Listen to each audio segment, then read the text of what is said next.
All right, everybody, welcome back to another episode of the Bulletproof Dental Practice Podcast. Craig and I are coming off at you hot from a long weekend. Feels like a long weekend. You were in the woods. Not a long weekend. That's the best thorough weekend. It was a long A weekend for thorough, yeah. me. Sometimes it wasn't quantity; it was quality. There you go. I'm coming back from Florida after a 3-day bender of a concert, the Gulf Coast Jam. And Craig's coming back from hunting and then to the ocean. And so things are good. We're coming to you refreshed.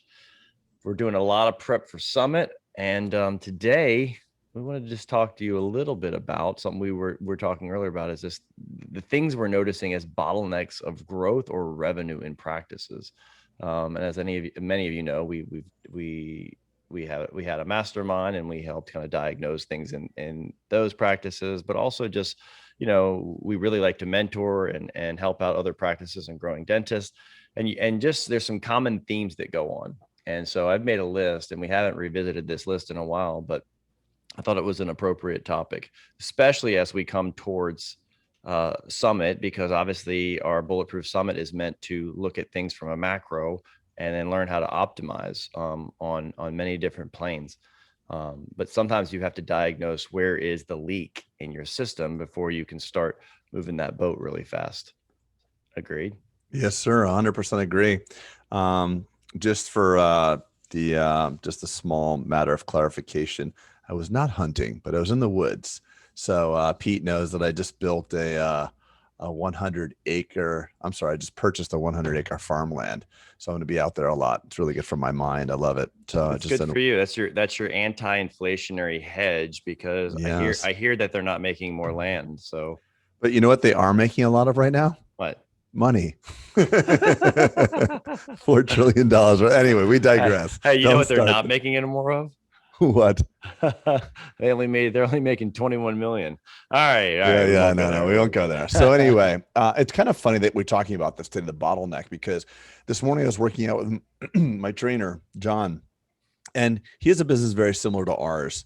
He's a artist. He's a craftsman in the business, and he started on his own. He's busy doing his own thing, but he bought a space that really deserves to have more than just him as trainers, more than just a trainer, one trainer. And I was saying to him, how's that other trainer working? I was like, well, he's really not hustling. He's not bringing his own clients. And every time someone comes in, I send him the client because I want to build his business, kind of like we would if we brought an associate to the practice. Everybody was asked, when's the right time to bring on an associate? It's really, you can make it the time that you want it to be. So you're just going to have to cannibalize a portion of your clinical practice at a certain point to get that first associate in the door. It's never, if you wait till you're overwhelmingly busy, it might not be the right time and it might be hard to get off that hamster wheel. But anyway, he said something very interesting to me, and Pete knows me well, and I'll say this, I'll call people out. And I actually said, when he said it to me, I'm like, you're lying to yourself. And what he said to me was, I hired this guy. He's not really hustling. He's not doing something great. I send him all my clients, and the clients are unhappy, and I wind up having to train them. And he said, if you want something done, you got to do it yourself. I said, well, John, if that's the way you believe, you're never going to grow your business, because that's the bottleneck to his business is his psychology, his belief that I can't grow it. And how many doctors, Peter, have you heard say that very same thing to you time and time again? You know how associates are. Look, I think that's pervasive in the solopreneur industry, meaning I have a guy who comes and stretches me at my house because I need extra help with flexibility at this age, it feels like. And he was having the same conversation, Craig. It was like, look, they can't do it like I do. Therefore, I'm always going to be the one doing it. And look, I'm overwhelmed. I can't accept new clients, but I'm never going to be able to grow more. I'm like, okay, well, there's so many things we could pick apart there. But I think that is the plight of a solopreneur, is that perfection becomes the enemy of execution, meaning they're not doing it like me. Therefore, it must be faulty. Right. Or it takes you so long to train someone to do it's the reason why I bring this up, and it's important to talk about, is because we're talking about the bottlenecks to revenue. And we get right into the tactical. We're just going to go, we have a bunch of notes here to go through. But the first thing to do is realize, could the bottleneck be you? And if the bottleneck is you, no tactic, no widget, no system, no process will help you break through that bottleneck. And I'm going to challenge everybody because we are the bottleneck. No matter how much we grow, we are the rate limiting step. It's what we believe. Well, unless you consciously design a way to engineer yourself out of those processes, meaning if you're involved in every decision that goes around your business, if you are the nucleus of every decision, that is a problem. Of course. Of course. So, but honestly, your some ego, people construe that. Some people Yeah. construe that, though, Craig, as I know doctors, our friends construe that as lack of control. I need to know this because I am the owner. And my contention is no, you don't. And no, actually, you don't want to be involved in that. Right. Right. Because Well, it feels good. There's an ego hit when you're making all the decisions. Some people like to be in charge and they like to know everything that's going on. And if they're not being asked about their opinion, they actually feel like they're not valuable. I was that guy. Meaning I've alluded to that I've talked about this on the podcast, is that like literally I wanted to do everything. I thought I was the best person for the job. No one could do anything better than me. I could answer the phones. I could hang TVs. I could run Cat 5 cable. I could do the cosmetic preps. I could do the enrollment. I could do it all. I was the best person. Right. And like, it wasn't until I said, like, I'm really not good at a lot of these things and give it up and let people do it better. That's when things started to grow. Yeah, it's cool. That's a great space. So I think that's really the framework for this conversation that we have. And it's funny we're talking about this. One more small example. We'll get right down to the tactics. We're interviewing another like treatment coordinator, and at our size practice, basically all the treatment coordinators that come on are like office managers in their existing practices. We like really high level people. So we just bring like people that would traditionally be in office management roles. And this girl came in, and it was funny because she was telling me about, or she was telling Erica rather during an interview process, like, why are you leaving? She's asking her, why are you leaving? What's going on? And she's like, well, two things. Number one, if the doctor sees me on my cell phone, he docks me an hour of pay. Shut it. Well, number one, that's illegal, but okay. Yeah, whatever. it's illegal. But when you have 3 employees, good luck, suing you're going to pound sand because you're not going to get anything out of that. So whether it's legal or not legal, that's what he does. So she was treating the office to a breakfast, and she was ordering on Uber Eats to see it come in. He finds her on the cell phone, just checking that, and docks her an hour for that. So number one. Number two, she said to Erica that he only treats the office well when he wants money or something like that. And I'm like, oh, that's interesting. So some people will focus on their business and make money, like going to the well to fill up your bucket, and then let your well fall apart until you get thirsty again. So there's like this thing that people are either moving towards pleasure or away from pain. And some people treat that with money and revenue as well. So they have this thing in their mind, I want to make, 100 grand or 200 grand or whatever that number is. And when things get really good, you kind of screw it up. Start making 250, 300, 350, screw it up and you slow it down, you mess it up. Or if things get really bad, it adds the fire to you. So again, like what you believe, what you wish to create is so important to this. I've got a question that I mean to ask, and it has nothing to do with what you just said, even though I really agree with all of that. I really do. But I'm going through a scenario right now. So what would you say, Craig, is the point in which a dentist needs to have 6-handed dentistry versus 4 from a revenue perspective? What would you, I mean, look, you and I've never actually talked about this. So we're going live. I got a good number on that, by the way, Pete. Tell me. So the way I look at it is if you're doing it, it's just a revenue number. So if you imagine 21% of your gross going to team, including all benefits, let's call it 25%. Let's be generous to the team member.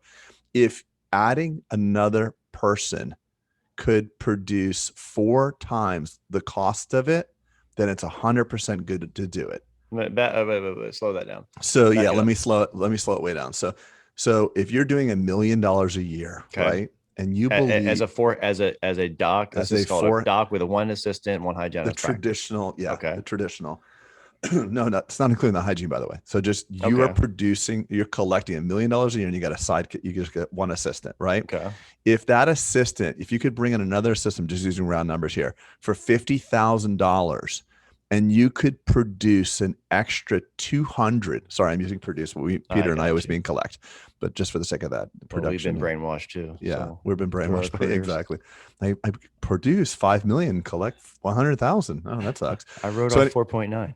Right. That's you don't want to win that. You don't, to win that is to lose. Anyway, so if you can collect an extra 200 grand, why not, Pete? So you're saying it's on a 4-to-1 ratio, right? Yeah, because so 25%. If I give you $1 and you give me back 4, how long do you want to do this? Is what you're saying? Yeah, or how long do I want to do this, rather?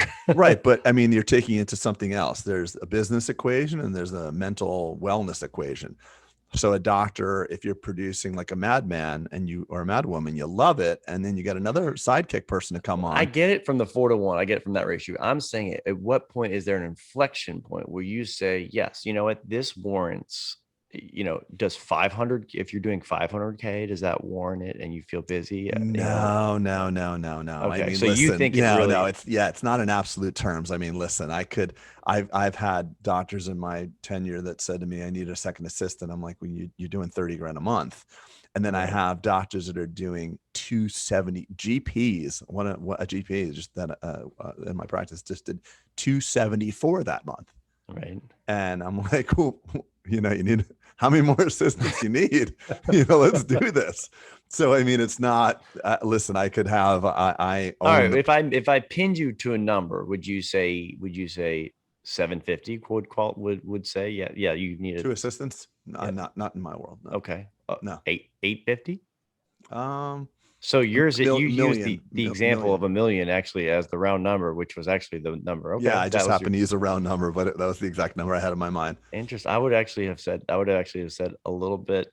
I would have been right in line. Plus or minus 10% is where I would have gone with that. So you would have said no to the 750 request, correct? I would not have. Yes. Yeah, correct. I mean, listen, we've got hygienists, you and me, unassisted, doing 500. Drop an assistant. No, they're assisted. No, I know, but they're not full-time assisted. At least mine are not.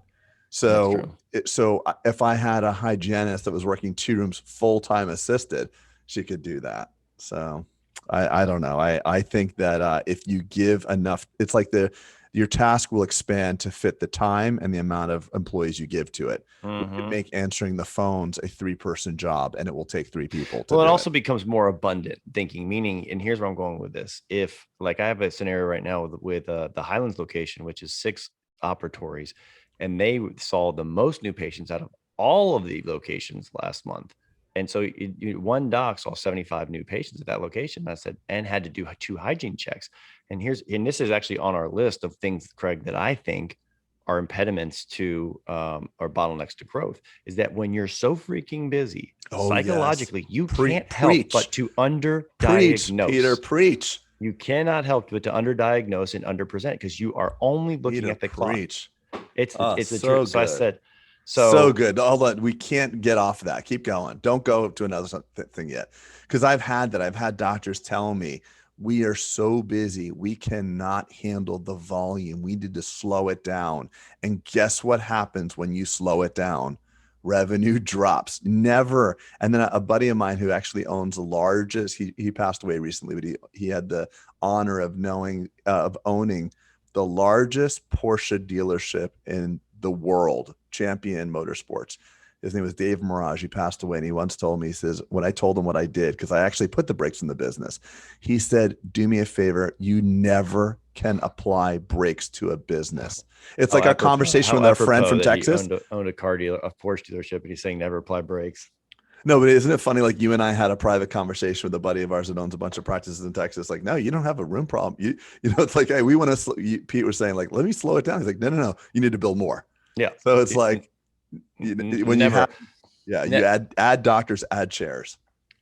You'll add or expand the hours, right? But you never just say, hey, you know what? We're not accepting new patients. Like there's actually offices that I know that I have done that. And did you learn from that? Oh yeah, that was a major ass kicking, Peter. Holy smokes! I actually remember that time period. I think. You do know it.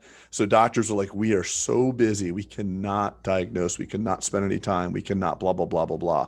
But what happens is when you slow down and you get the time that you said you needed, you smell desperate, and desperate salespeople can't sell anything.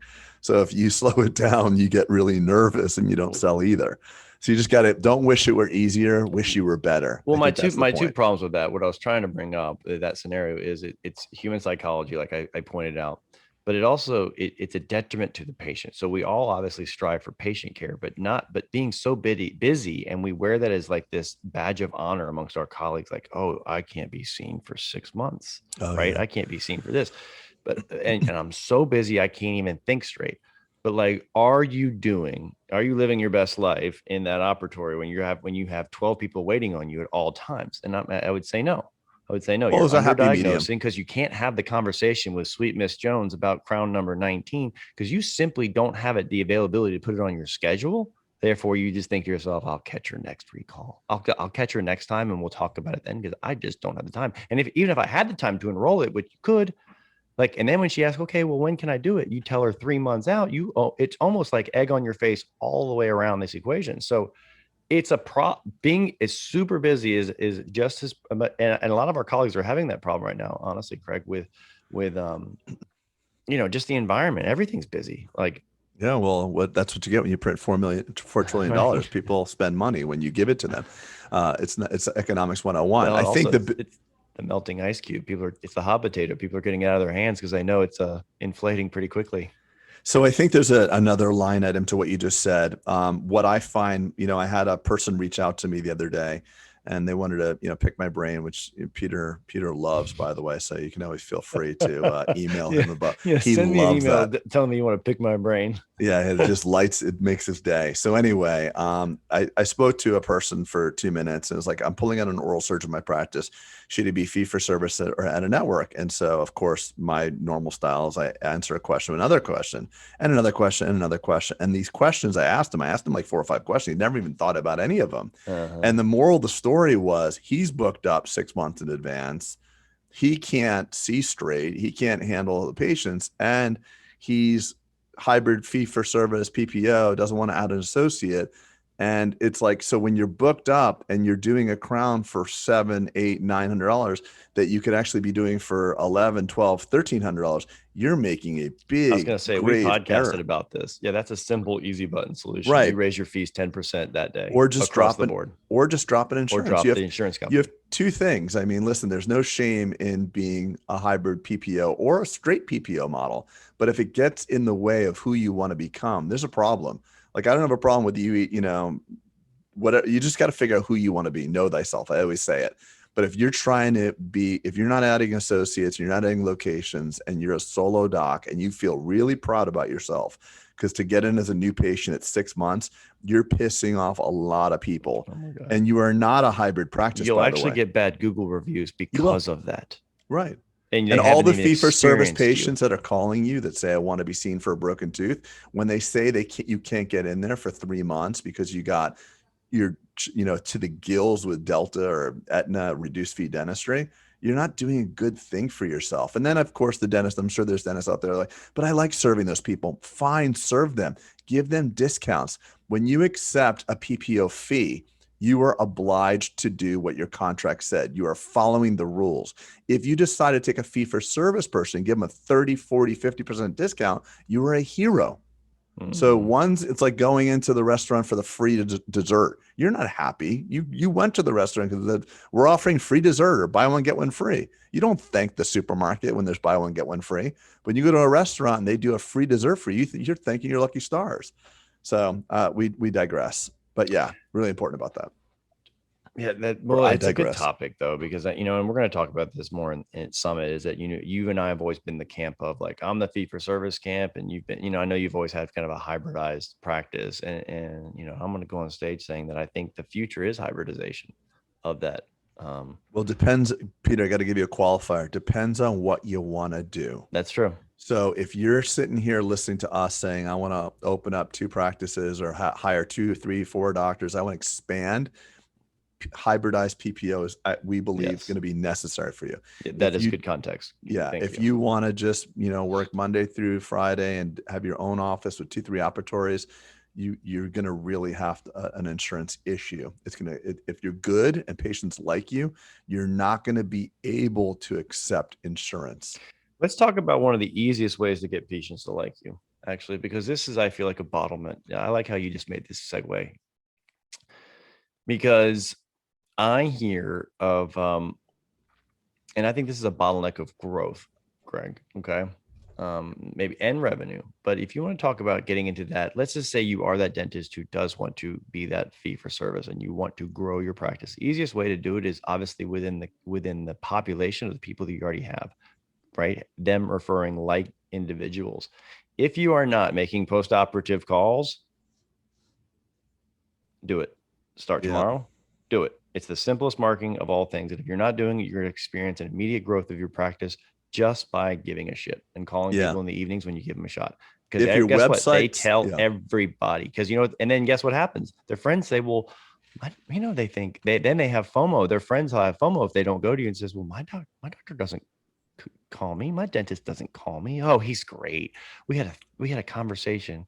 It may be 3 minutes. And he was just calling to check on me. It was so sweet. Like, it's the single that's the thing lowest thing. It always stuns me when you say, hey, raise your hand here in the audience if you do post-ops. But look, Bloody Tooth Guy does it. Remember Jason Auerbach? We had him on there. He has amazing reviews for an oral surgeon. And I said to him, I knew it was like a confirmation bias. I said to myself on the podcast we had, I said to myself, I guarantee you this guy calls his patients. And sure enough, he did. I wish there was a study too, Greg, about people who do post-operative calls and litigation. Oh God, of course, Peter, of course. Which is we just talked about in the context of we talked about those in growth, right? I'm bringing it up in the context of growth, but I wish there was some kind of study that said dentists who are getting sued versus, there's probably a correlation is my point. Of course there is. Patients don't sue doctors that they like. And the reason why most people get sued is because they don't have any other means of communicating. They don't, it's the reason why people freak out for customer service. They're just trying to get attention. I mean, when you have, and we talk about this a lot, but for those who haven't heard me say it, when you got an upset patient and they lose their shit on you, or they're getting really upset, you actually don't back away from it. You have an opportunity. Sorry about that. You have an opportunity to make it right and actually turn this really bad negative into a positive. Obviously, someone shoots you a bad Yelp review, it might just be, they just want to screw you over. But if someone just wants to dialogue with you and they're upset, just looking them in the eye, figuring out a way to make it right, whatever that means, crediting the failed endo towards an implant, offering them a free cleaning, offering them $100 credit on their account. I did the best job I could with the tools I was given at the time. There's no guarantees in anything that is done. Like it's not 100% success, right? Sometimes you just say, look, it was a challenging case. It worked out really well. Look at all the positives. I can't just redo everything because you know what I'm saying? So right. But the best teacher for that is experience. Stepping in front of it and having dialogue is good. But also unrealized expectations. So, as you get to the point that you and I are at, Peter, where you've got, that many reps in dentistry, we can call out what's going to go wrong. Right. I can't do anything about your gummy smile unless we want to do surgery. Your surgical case, you need to do this. Here's the limitations of what I can do. Well, I think it's going to be worth it. Yes. But the Halle Berry picture you brought me in, I'm not going to be able to do that. Mm-hmm. Okay, well, geez, it's worth it for me to make it better. I know I'm not going to walk out like Halle Berry's teeth, but, and we just have I think in the beginning you want to over-represent, because you're selling it. Mm-hmm. You don't know what you can do. Mm-hmm. So I think a lot of dentists get sued and get in trouble because they just don't manage expectations. Or they feel like they've overpromised and then unfortunately have to underdeliver based with the case. And the funny thing is, Peter, when we shoot people straight, they want us more. Right. So you're like, look, I can't do that. Anybody tells you they can do that, they're just lying. They can't do that. I know what I can do. And they're like, yeah, that's cool. And they like it and they accept what you say more. Uh-huh. So we're talking about bottlenecks, but I guess keeping your money is also important too. Don't get sued. Don't get sued. Yeah. And do those calls. Another thing that is a bottleneck, I feel like that we talk about a lot is the something that is related to post-op calls and just patient satisfaction is actually you're tracking your recall rates. If you do nothing else but track those recalls from a growth perspective. Yep, your reappointment rate. Let me rephrase that. I would say your recall rates and your net growth. If you did nothing more than track those two. Well, those three things. So let's just say you threw away your website, deleted your social media, and never did a bit of advertising ever again, but you manage your reappointment rate, your net patient growth, as you said, and your post-operative call on every single patient that got a shot, an injection during that day, your practice would grow. And I agree with you. all things being equal. I really agree with you, Craig. And I'm not just saying that to agree. Like, we make metrics so clunky, and you can die in the weeds of like, look at this correlation here and here and here. And it's analysis by paralysis.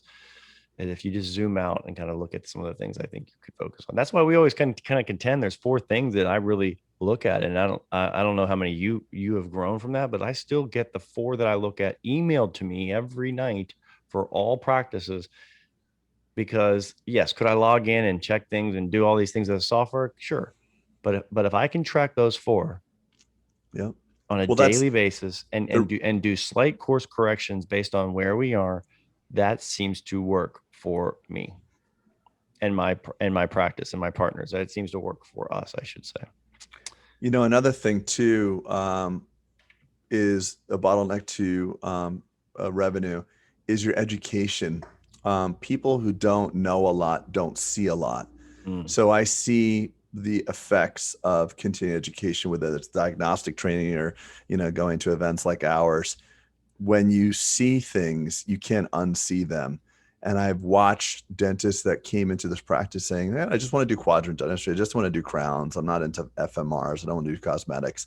And they see what other people are doing, and they see people doing, 20, 30, 40, $50,000 cases, and they go out and get educated. They can't unsee it.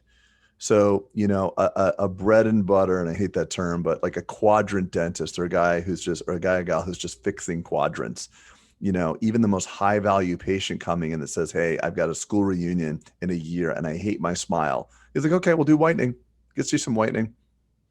When they've got like 50% wear, tooth wear, and they don't know to do cosmetic treatment. So I think it's really important that you educate yourself, because if you only do low level dentistry, you need to see hundreds of patients, new patients per month, hundreds. Whereas a well-trained, doctor that's trained in, Cois or Pankey or Spear, done the cosmetic courses, they need to see just tens of patients and make a killing. So figure out what type of dentist you want to be. And they're all okay as well.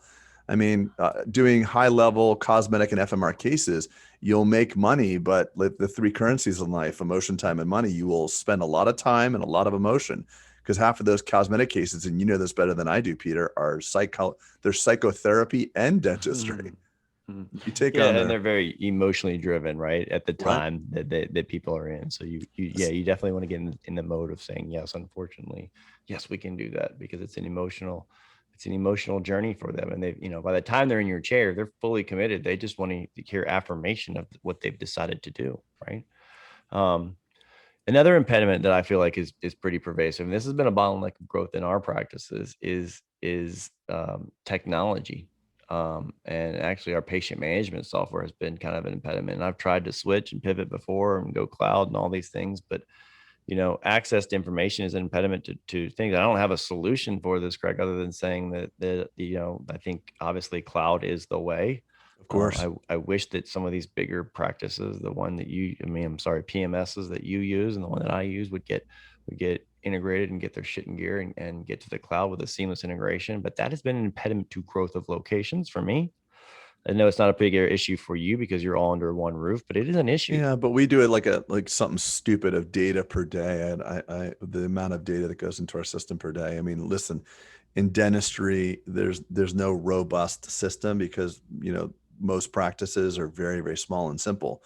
So if it's a one size fits most for these practice management solutions. I love the fan. In hindsight, if I had opened up again now, knowing what I know now, I would have gone with Open Dental. Just be honest. 100%. Everybody says that. Because of there's something just super valuable about an open source platform with it's almost decentralized, and everyone knows I'm a big fan of decentralization. But tech also. So I'm not trying to harp on, like, I actually really like what we use. I just wish it was cloud based. But another impediment has been lack of tech, and like being able to have my patients text us to a landline has really been great. So if you're not doing that, I would recommend it, but just make sure your patient's going to hit the easy button, because sometimes we make things so challenging for people to get on your schedule.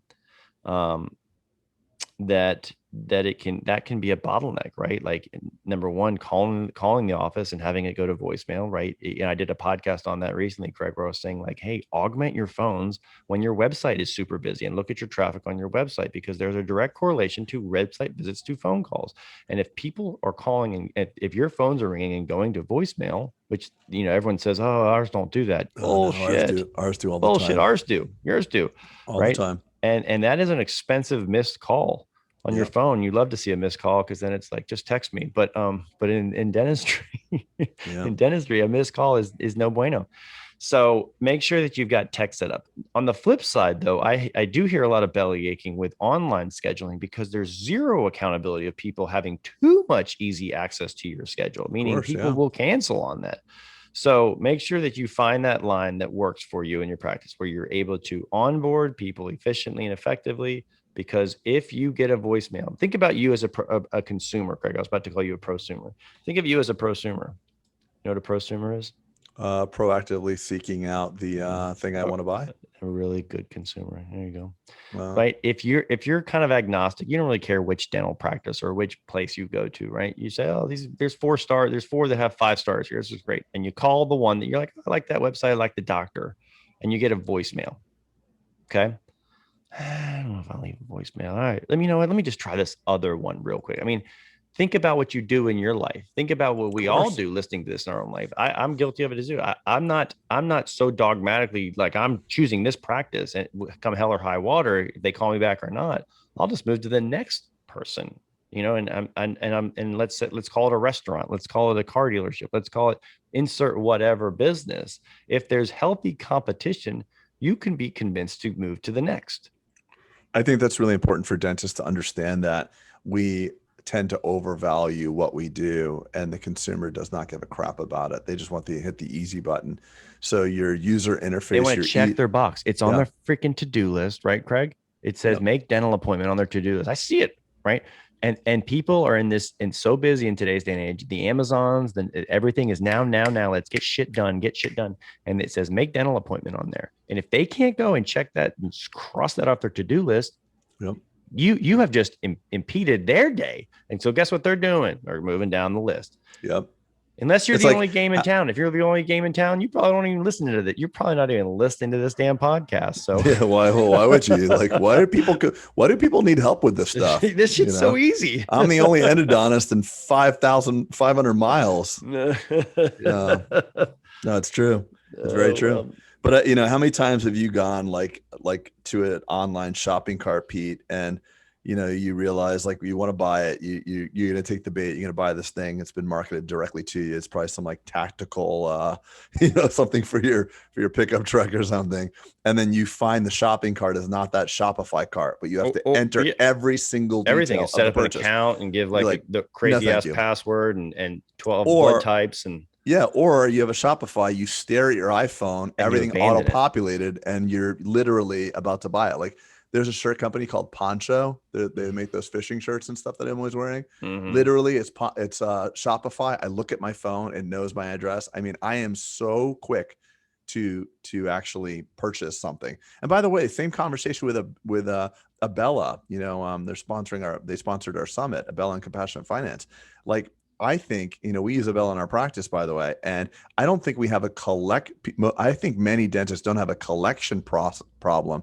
They have an ease of payment problem. Mm-hmm. So like I had my water turned off by the city of Delray Beach like 4 or 5 years ago, not because I can't afford a $200 bill, but like their interface is so shitty. They're a city. So their user interface is so poor, it was so hard. So imagine like Abella sends you a text message saying you owe whatever, $58. For a guy like you and me, and the people listening, it's not going to break the bank. But we don't want to go in. Well, actually, you're bringing up something great. Craig, this is good. This is a great podcast. I mean, so you're bringing up something great, not even just Abella, right? When we switched to the ability, usually we were only doing our payments, check in the mail, invoice in the mail. And then, you have people that didn't pay. All of a sudden, these balances go overdue, 90 days. I don't own a checkbook. And this is where it's exactly where I'm going. And it was finally a light bulb moment. I was like, wait a second. It's not that people aren't wanting or willing to pay. No one likes to have an outstanding balance. And it's not like 90% of it didn't have the ability to do it. They just didn't have a checkbook. I don't have Right. stamps Right. in my Look at house. how easy Venmo is, by And the so we way. changed it, right, from my my interface in my bank, set up a text thing in a portal, boom, boom, boom, done and done. All of a sudden now it changed that ratio. So again, tech could be an impediment. And that's I'm glad you brought that up, because I didn't even think about that from a banking interface. Yep. That is an impediment to revenue. Of course, that's almost like the biggest impediment to revenues Yeah. is not making the easy button for people who said, take my damn money. Right. Well, look at what you don't touch. You go, you pay on your app at Starbucks, you deposit your check from home. Now you're telling me my $38 bill at my dental office because my insurance didn't pay for my fluoride. I am just too busy. $38. If you can make it easy for me, that's great. Yeah. But if you can't make it easy for me, I'm not going to pay you. Yeah. If you can't make it easy, come get it, bitch. Yeah, come and get it. But it's also going to be pissing me off. Like, you're hounding me over $38. And then if you send someone to collections for that amount, which happens sometimes by default, now all of a sudden, all the aforementioned of shit we talked about, it's like, oh my gosh. Yeah. Right. It's the princess and the pea. It created this massive problem that really had to do nothing. Well, I want to talk about one more thing before we leave the financial aspect of it. I was kind of done. I was about to shut it down. No, I want to talk about one more thing. It's kind of a little slightly tangential, not really that good, but it's important. Okay. So when people owe you money, they don't like you. So owing money is bad customer service. That's why when you check in at the hotel, they go, "Hey, Dr. Boulden, welcome back to the Ritz-Carlton. Let's go ahead and take care of your balance right now." And like, you sign your balance. You literally check in. You're at the highest level. You're super excited. The kids are already wearing their bathing suit, and you get dinged on your credit card right away. Because they handle it right up front. So if you're in the middle of your first FMR or veneer case, or in, something high value, and you've already started it and they only have like 10% down payment, I believe the emotional level of satisfaction with your treatment is going to be far less if the money has not been handled than if the money is handled, all factors being equal. A million %. I mean, I couldn't agree with you more. You'd be surprised how many doctors they have 10% down and they're ready to deliver the case next week. It's sloppy. Gosh. Good fences make good neighbors. You have to have good rules. Let's take some lessons from our plastic surgery friends, right? Yeah. You do not get a surgery schedule. Trust me, I paid for some for my wife. For your rhino behind you? Yeah, I was trying to protect Emily's identity. I didn't want you going and saying that about. Step in front of it. She's plastic fantastic. No, I know. I watched her Instagram. She's like, "I'm here getting, steam facial, whatever the heck she does." But the plastic surgeon will not let you on their books. You cannot even make an appointment until you are paid in full. Yep. Because to your point, right? You do a boob job for 10% down, all of a sudden it's like, well, this one's lower and this one's higher, and I don't like the way this looks, right? It's human psychology. You look for the imperfections in order to preserve your money. Yeah. That's a great point. I didn't even think about that too, Greg. All right, we were on fire today, so I thought fire. Oh, we're okay. It's been a while. We had a podcast more, Peter. Yeah, that's true. It's tough. Summers, when you think about summer as being like, I always envision summers. I can't wait. It's the Corona in my hand. I'm sitting at the beach. And like, why is summer busier than the school year? Because the kids are out.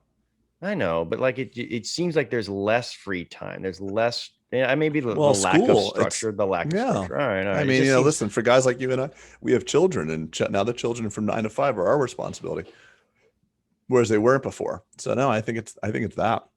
Yeah. Plus the kids being asked to travel. All right. Well, by the way, when are you getting into Austin? When are you coming in?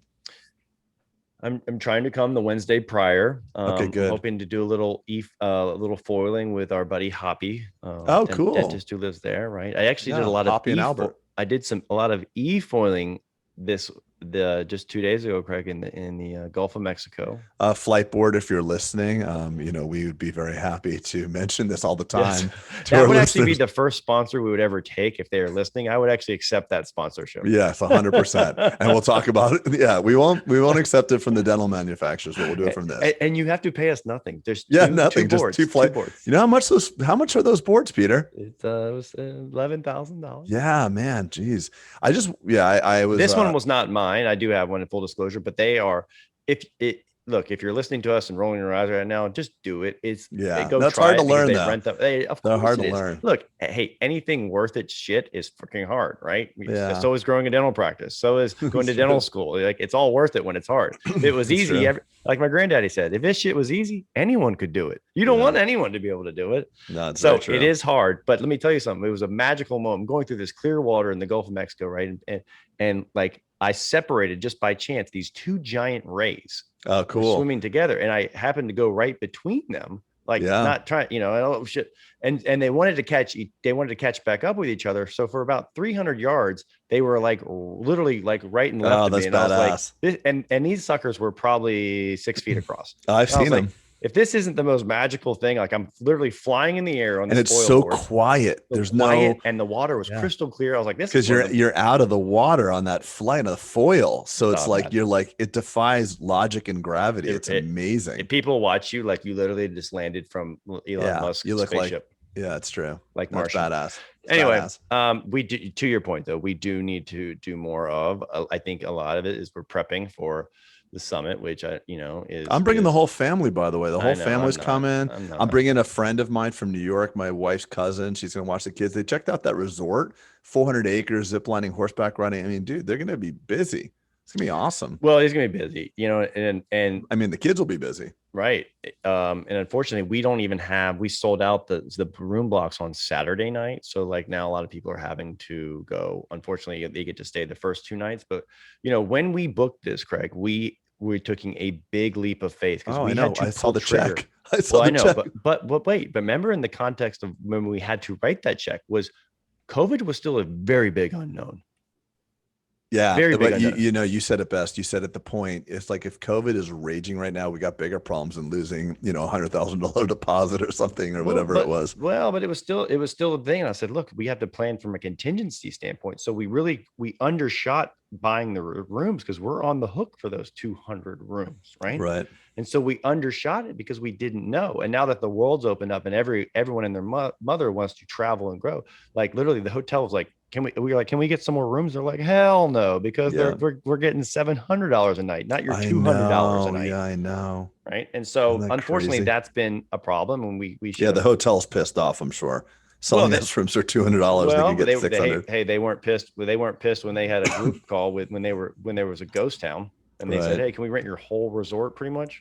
By the way, isn't it funny how like when we were talking about this early on, COVID was still raging and we're like, it's got to be Texas or Florida. Isn't it funny how like the government, like I don't, maybe it's just because I'm older and I have different eyes on this situation now, but I think like 5 years ago, I just thought like California and Florida, there's no difference, different food, different architecture. Like I never realized each state is so darn different. I think the COVID crisis and the way the governors handled it made every state seem so different. Different.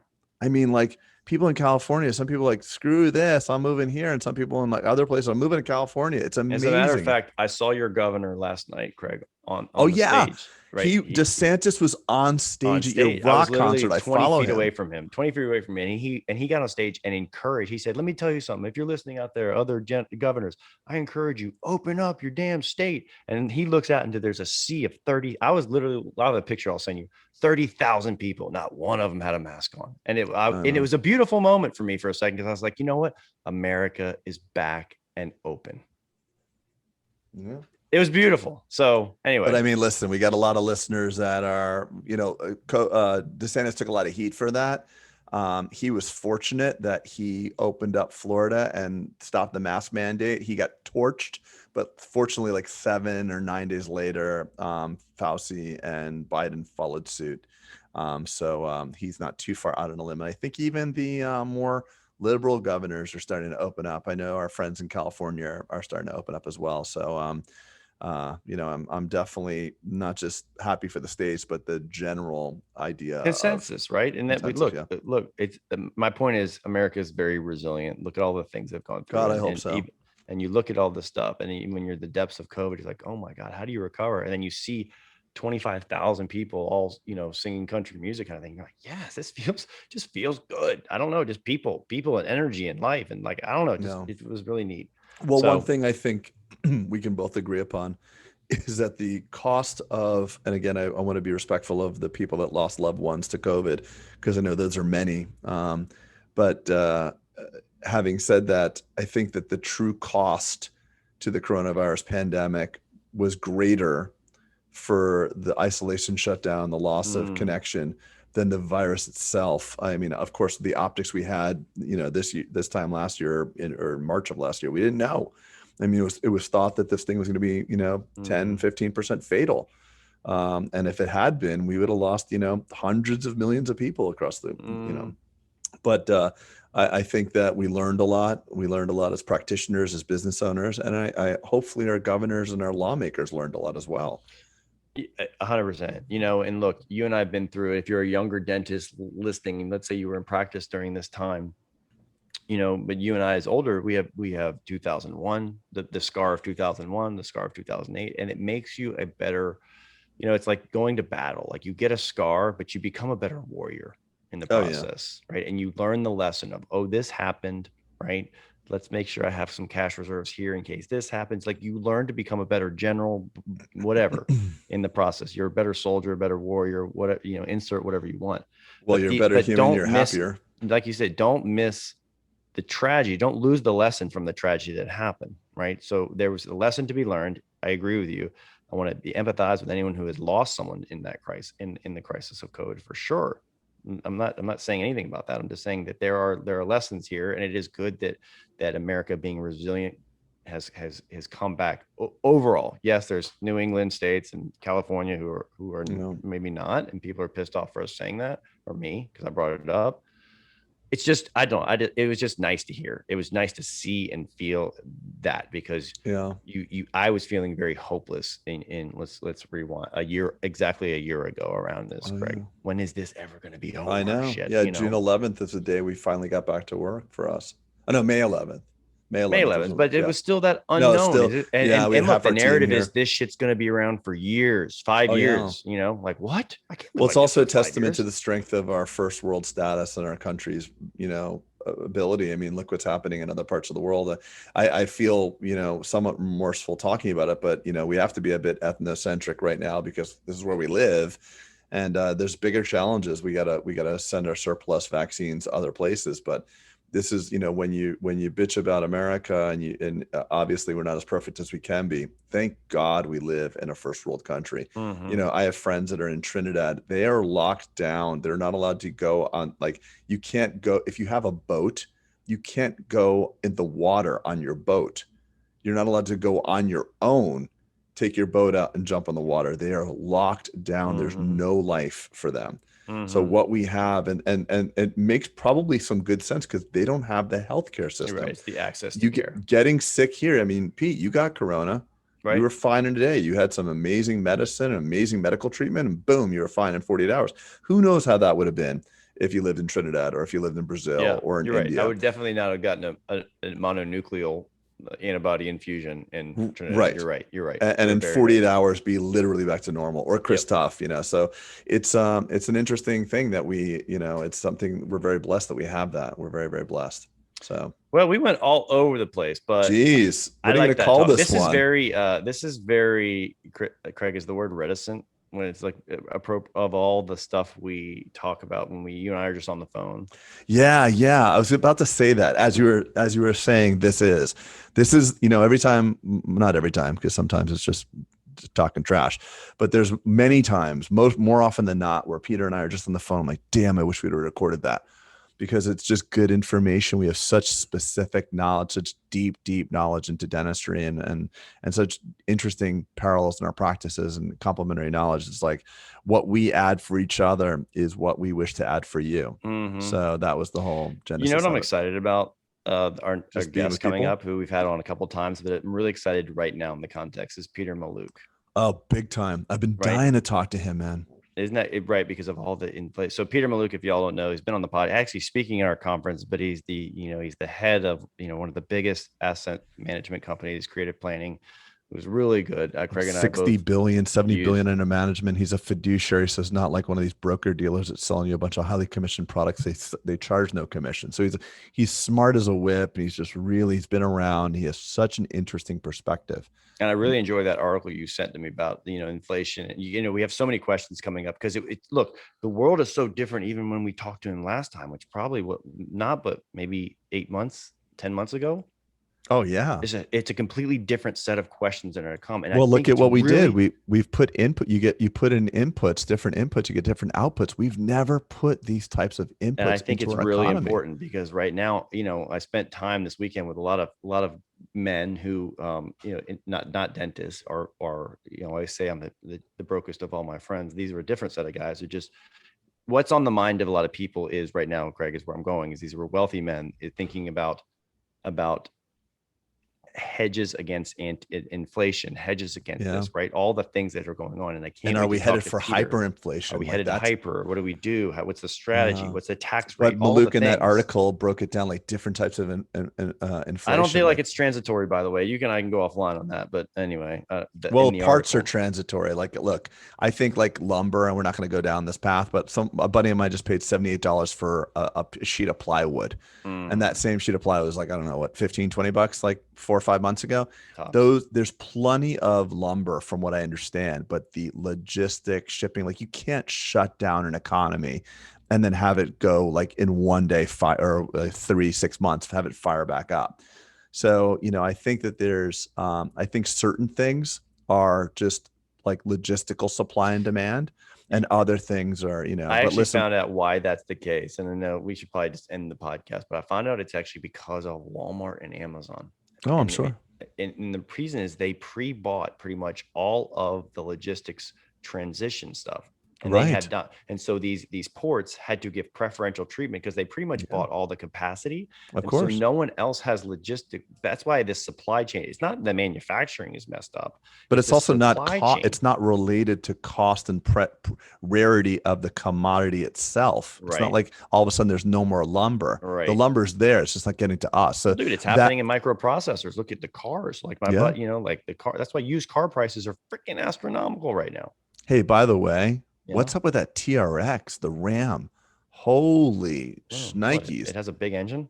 Dude, it seems amazing. By the way, Ram, if you're listening, like I could, maybe it's fun. We went from Ram to Flightboard. Hey, listen, one of my patients just showed up. Actually, 2 friends, Andre the Pitbull Arlovsky, the UFC fighter, that's a friend of mine, just got it too. Holy. Well, you just like it because it has a big ass screen in there. I know, man. It's like the Tesla size screen in there. Yeah, but I might give up my Ford. And it does have Stripes. a 700 horsepower engine, which is 720. I bet you there are no dental podcasts that talk about this, by the way. Well, I think people probably all just dropped off just now talking about all this. We're literally talking to ourselves. Yeah, exactly. Are we still recording? All right, everybody. We love y'all.